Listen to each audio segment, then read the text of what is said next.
if we had economic opportunities in Bihar, I don't think any individual from Bihar would have wanted to migrate out and seek avenues in states like Gujarat, Delhi, Maharashtra, wherever, Biharis have been facing ire. It is simply because of lack of any amount of imagination or creativity on the part of the entrenched leadership, be it in politics, be it in bureaucracy, be it in social work institutions, that we have completely failed our state that way. And I have no qualms in saying that. And despite the fact that many people would want to make a controversy out of it, it is absolutely true कि अगर मेरे गांव में वो सारी सुविधाएं उपलब्ध होती जिस सुविधा की वजह से आज मैं आपसे मुखातिब होकर के बात कर रही हूं, ये मैं तब 1990s अर्ली 2000 में मैं सोच सकती अगर ये चीज, तो हमें बाहर नहीं आना पड़ता, ना मैं दिल्ली आती, ना मैं आज सोच रही होती कि मैं पीएचडी करने के लिए कहीं बाहर जाऊं। हमारे पास नालंदा यूनिवर्सिटी थी, हमने नालंदा यूनिवर्सिटी बर्बाद कर दी, हमने इस तरीके से उसको बर्बाद किया। हिस्टोरिकल जो हुआ वो हुआ, बख्तियारपुर खिलजी ने जो किया वो किया। हम इतने ज्यादा यथास्थितिवादी लोग हैं कि आज भी बख्तियारपुर खिलजी के नाम पे जो जंक्शन है उस तक को तो हम उठा नहीं पाए, उस मुद्दे को, कल्चरल मुद्दे को, हिस्टोरिकल मुद्दे को।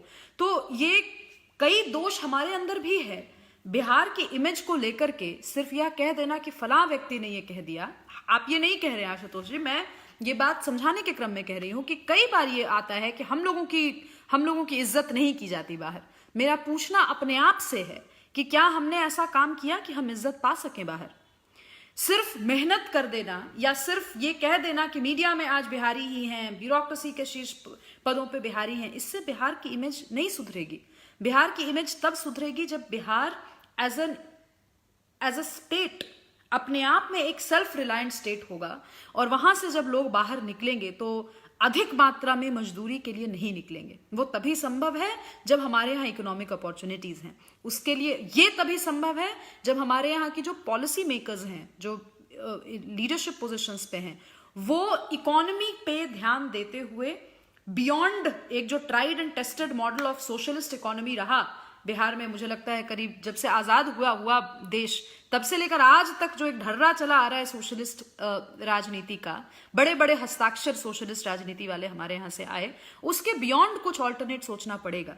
अब ये ध्यान, आशुतोष जी आप लंदन में हैं, मैं दिल्ली में हूं, कितने सारे लोग मुंबई, बेंगलोर, कोलकाता, बॉम्बे, चेन्नई सब जगह पे काम कर रहे होंगे। हम सिर्फ पूंजी के लिए बाहर गए, हम इसलिए बाहर गए कि हमारे हाथ में पैसा हो, हमारे हाथ में जमीन है, लेकिन जमीन के अलावा पैसा हो ताकि हम जमीन में खाद डाल सकें, बीज डाल सकें।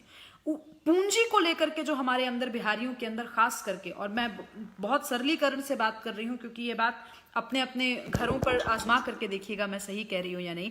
पूंजी को लेकर के जो एक हम लोगों ने पूर्वाग्रह बना लिया है अपने मन में कि किसी व्यक्ति के पास अगर पैसे ज्यादा हों तो वो असंस्कारी है, किसी व्यक्ति के पास अगर थोड़ा पैसे उसने मेहनत से कमाए तो उसने कुछ गलत ही करके कमाए होंगे। ये जो धन को लेकर के जो एक वितृष्णा का भाव है बिहारी कम्युनिटी के अंदर, उसको भी हमें एड्रेस करने की जरूरत है।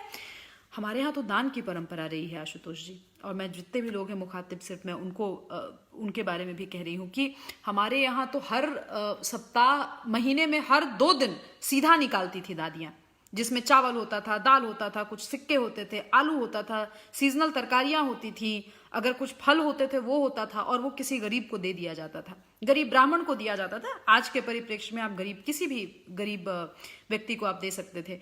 इस कल्चर से आने के बाद कैसे पूंजी बुरी हो गई? जब आपके पास धान होगा ही नहीं, आप चावल बनाएंगे ही नहीं, आपने चावल कूटा ही नहीं होगा, तो आप सीधा क्या खाद निकालेंगे? तो ये जो सोच है हम लोगों की, जो कि कालांतर में परिवर्तित होकर के उसको एक बहुत ही लेफ्ट लिबरल सोच की तरफ हम लोग मुड़ गए, पता नहीं क्यों मुड़े, वो उस पर चोट करने की जरूरत है। और इस पर मुझे लगता है एक व्यापक डिस्कशन का पहलू है ये।